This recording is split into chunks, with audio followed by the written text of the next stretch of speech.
నమస్తే. ప్రపంచ దేశాలన్నీ కూడా ఏపీ వైపు చూస్తుంటే ఏపీలో ఉండే ఒక ప్రముఖ ఛానల్ మాత్రం ఏపీకి వస్తున్న పెట్టుబడిదారుల మీద వ్యంగ్యంగా వెటకారంగా మాట్లాడడం జరుగుతుంది. ఇదే అంశం మీద ఒకసారి విశ్లేషణ తీసుకుందాం. ప్రస్తుతం మనతోటి పొలిటికల్ అనలిస్ట్ డివేస్ గారు ఉన్నారు. వెల్కమ్ చెప్దాం. నమస్కారం సార్. నమస్తే. Yes sir. ప్రపంచ దేశాలన్నీ కూడా ఏపీ వైపు చూస్తుంటే ఒక శాటిలైట్ ఛానల్లో ఇలా వ్యంగ్యంగా మాట్లాడడం జరుగుతుంది. ఏం చెప్తారు? అంటే ఇప్పుడు విశాఖ ఇవాళ భాగస్వామ్య సదస్సు 45 దేశాల నుంచి 2,500 మంది ప్రతినిధులు వచ్చారు. ఉహుం. ఒక పెట్టుబడుల పండగ. ఏంటి, ఒక జాతర జరుగుతోంది. నిజం చెప్పాలంటే ఇవాళ ఆంధ్రప్రదేశ్ గేట్వే ఆఫ్ ఇండియాగా మారుతోంది. ఇవాళ విశాఖపట్నం గేట్వే ఆఫ్ ఇవాళ ఈస్టర్న్ ఏసియాగా మారుతోంది. Yes sir. Google data center ఇవాళ దేశంలోనే అతిపెద్ద ఎఫ్డిఐ. మరి రేపు వచ్చే నెలలోనే ఏమో శంకుస్థాపన అంటున్నారు. దగ్గర దగ్గర 1,50,000 కోట్ల పెట్టుబడులు వస్తాయి. ఉహుం. అంటే ఒకటి ఏది, అటు ఉపాధి కల్పన, ఇటు పెట్టుబడులు ఇంత పెద్ద ఎత్తున జరుగుతుంటే అందరూ ఆహ్వానించాలి, అభినందించాలి. Yes sir. అట్లాంటిది ఈ వ్యంగ్యాలు లేకపోతే వెటకారాలు, క్రెడిట్ చోరీ అని, ఉహుం. ఇది మేమే తెచ్చాం, గూగుల్ డేటా సెంటర్ మేమే తెచ్చామంటారు, లేకపోతే రెనో పవర్ మేమే తెచ్చామంటారు. అంటే ఒకటి, ఇక్కడ క్రెడిట్ ఎవరిది అనేది కాదు, ఎస్ సార్. దానివల్ల ఆంధ్రప్రదేశ్కి మేలు జరుగుతుందా లేదా అనేది ఆలోచించాలి. ఉహుం. జగన్మోహన్ రెడ్డి, ఆయనకి ప్రజలు అవకాశం ఇచ్చారు. 5 ఏళ్ళు ఆయన్ని ముఖ్యమంత్రిగా పెట్టారు. ఆయనకి 32 మంది ఎంపీలను ఇచ్చారు, అటు ఉహుం. రాజ్యసభ కానీ ఇటు లోక్సభ కానీ. మరి చంద్రబాబుకి అవకాశం ఇచ్చారు. మరి చంద్రబాబుకి 21 మంది ఎంపీలను గెలిపించారు. నువ్వెందుకని తేలేకపోయావు జగన్మోహన్ రెడ్డి? ఉహుం.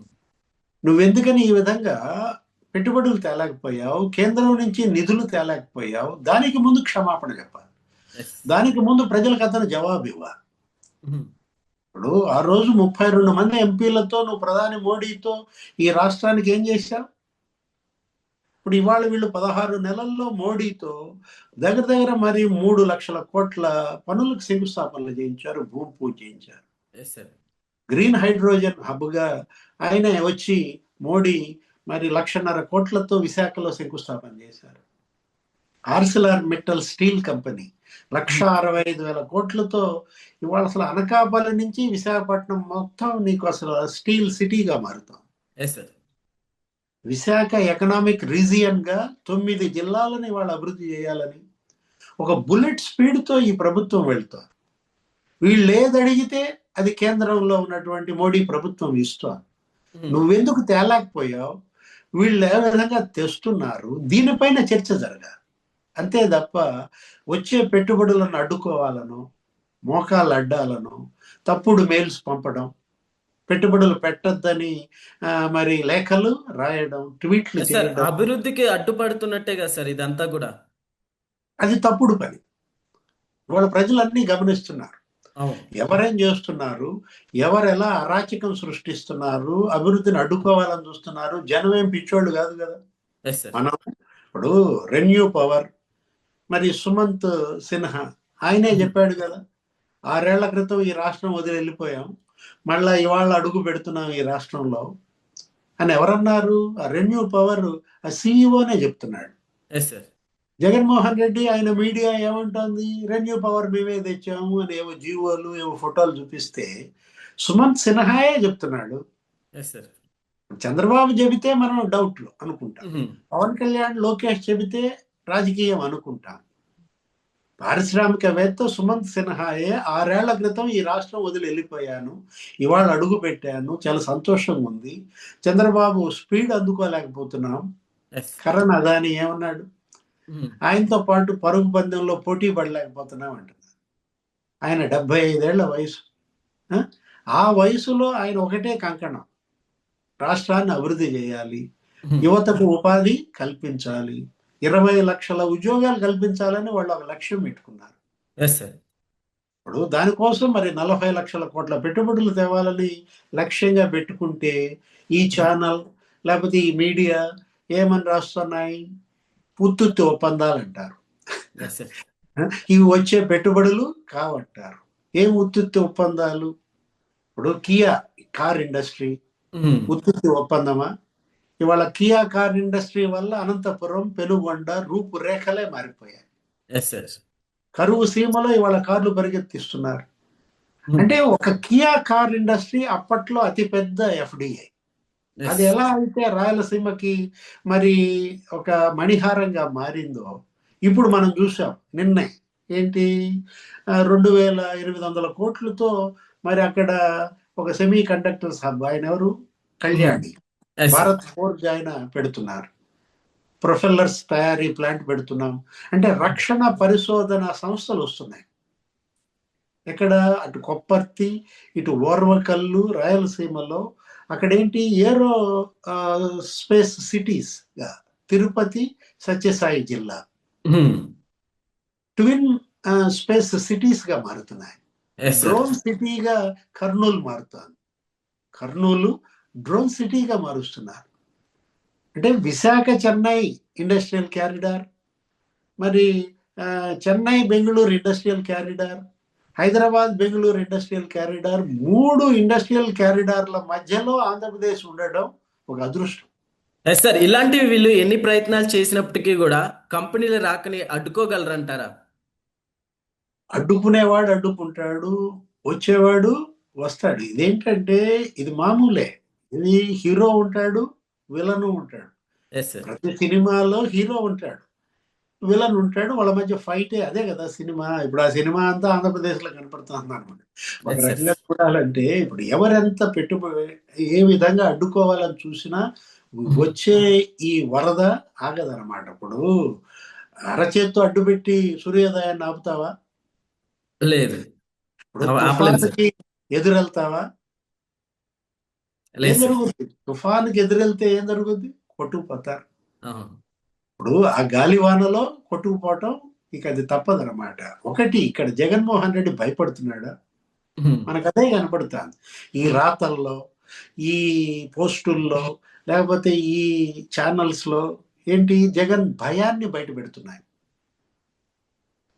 వాళ్ళు గూగుల్ డేటా సెంటర్ నేనే తెచ్చానంటే ఆ మాట అదానీతో చెప్పించు, ఆ మాట గూగుల్ వాళ్ళతో చెప్పించు. నువ్వు తెప్పించావా? అంటే ఇవాళ డేటా సిటీగా విశాఖ మారుతుంది. ఆర్టిఫిషియల్ ఇంటెలిజెన్స్ సిటీగా విశాఖ మారుతుంది. అంటే ఇప్పుడు ఒకటి నువ్వు మరి ఏఐ ఆర్టిఫిషియల్ ఇంటెలిజెన్స్ గురించి నువ్వు ఎందుకు మాట్లాడలేదు? ఇప్పుడు ఇవాళ దావోస్ ఈయన వెళ్ళారు, ఎవరు? చంద్రబాబు. మైక్రోసాఫ్ట్, బిల్ గేట్స్ తో ఒప్పందాలు చేసుకున్నారు. అమరావతి ఇవాళ క్వాంటమ్ వ్యాలీ బ్రహ్మాండంగా అక్కడ రేపు ఫిబ్రవరిలో, జనవరిలో అది రెడీ అయిపోతుంది.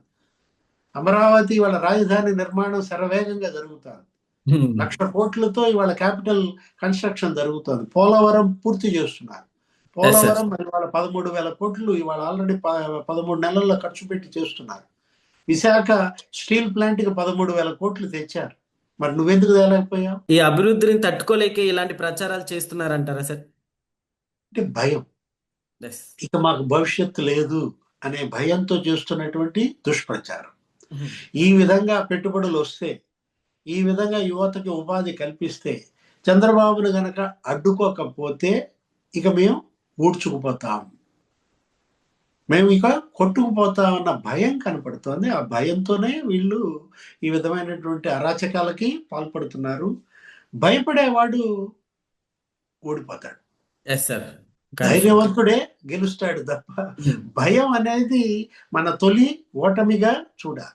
జగన్మోహన్ రెడ్డి తన ఓటమిని అంగీకరించాడు అనమాట. రాబోయే ఎన్నికల్లో కూడా నేను ఓడిపోతాను అనే. అతను అసెంబ్లీకి పోవటం లేదు, ఎప్పుడో ప్రెస్ మీట్ పెట్టి ఏదేదో మాట్లాడుతూ ఉంటాడు. ఇవాళ అతను ఒక క్లోజ్డ్ చాప్టర్, ఏంటి, ఒక ముగిసిన అధ్యాయం అనమాట. Yes sir. సో ఎలా చూడొచ్చు సార్, ఇప్పటికే పెట్టుబడిదారులు ఈ విధంగా నిజంగా ఒక ప్రభంజనం లాగా వస్తున్నాయి. నెక్స్ట్ ఏపీ దిశ ఎలా ఉండబోతుంది? ఇప్పుడు ఈరోజు తాజా అంశం బ్రూక్ షీల్డ్ వస్తుంది. 1,13,000 కోట్లతో ఇవాళ బ్రూక్ షీల్డ్ కంపెనీ వస్తుందంటే అటు రెన్యూవబుల్ ఎనర్జీ క్లస్టర్ గా ఇవాళ కర్నూలు, కడప, లేకపోతే ఏరోస్పేస్ డిఫెన్స్ క్లస్టర్ గా అటు తిరుపతి, సత్యసాయి జిల్లాలు, ఇటు కంప్రెస్డ్ బయోగ్యాస్ ప్లాంట్స్ ఏంటి ప్రకాశం జిల్లాలో, నెల్లూరులో డైవర్సిఫైడ్ క్లస్టర్ గా, అటు గుంటూరు, కృష్ణ, ఈ 2 ఇవాళ క్యాపిటల్ రాజధాని నిర్మాణం, లేకపోతే క్వాంటమ్ వ్యాలీ, అటు గోదావరి జిల్లాలు ఆక్వా క్లస్టర్గా, ఇప్పుడు ఉత్తరాంధ్ర ఎస్ సార్. స్టీల్ సిటీగా. ఏది ఇవాళ ట్విన్ సిటీస్, అటు అనకాపల్లిలో ఆర్సిలార్ మెటల్ స్టీల్ కంపెనీ, ఇటు విశాఖపట్నంలో స్టీల్ కంపెనీ. ఎస్. అటు ఏఐ హబ్గా ఇవాళ విశాఖపట్నం, అటు భోగాపురం ఎయిర్పోర్ట్ రెడీ అయిపోతారు. రేపు భోగాపురం ఎయిర్పోర్ట్ ప్రారంభోత్సవానికి ప్రధాని మోడీ వస్తారు, ఎప్పుడు జనవరిలో. అంటే ఎస్ సార్. ఉత్తరాంధ్ర ఇవాళ ఏంటి, ఇవాళ గేట్వేగా మారుతోంది. ఇవాళ కాలిఫోర్నియా ఆఫ్ ఇండియా అంటున్నారు. ఏది ఇప్పుడు ఒకటి ఇక్కడ మనం చూడాల్సింది trust, yes. Trade, technology. 3T formula. ఏంటి 3T formula? 3T trade, trade, trust, technology అన్నమాట. ఈ మూడిట్లో కూడా ట్రస్ట్ ఇది ముఖ్యం. ట్రస్ట్ అంటే నమ్మకం, ఎస్ సార్. ఈ రాష్ట్రం పైన నమ్మకం, ఈ నాయకత్వం పైన నమ్మకం. చంద్రబాబు అనే నమ్మకం ఇవాళ ఈ పెట్టుబడులు, ఈ ఇన్వెస్ట్మెంట్స్, ఈ పరిశ్రమలు, కేంద్రం నుంచి నిధులు, ఏదైనా ఇదొక సువర్ణాధ్యాయంగా చూడాలి, ఇదొక గేమ్ చేంజర్గా చూడాలి. ఇక ఆంధ్రప్రదేశ్ అద్భుత ప్రదేశ్ అవుదా? Okay. Okay sir, thank you.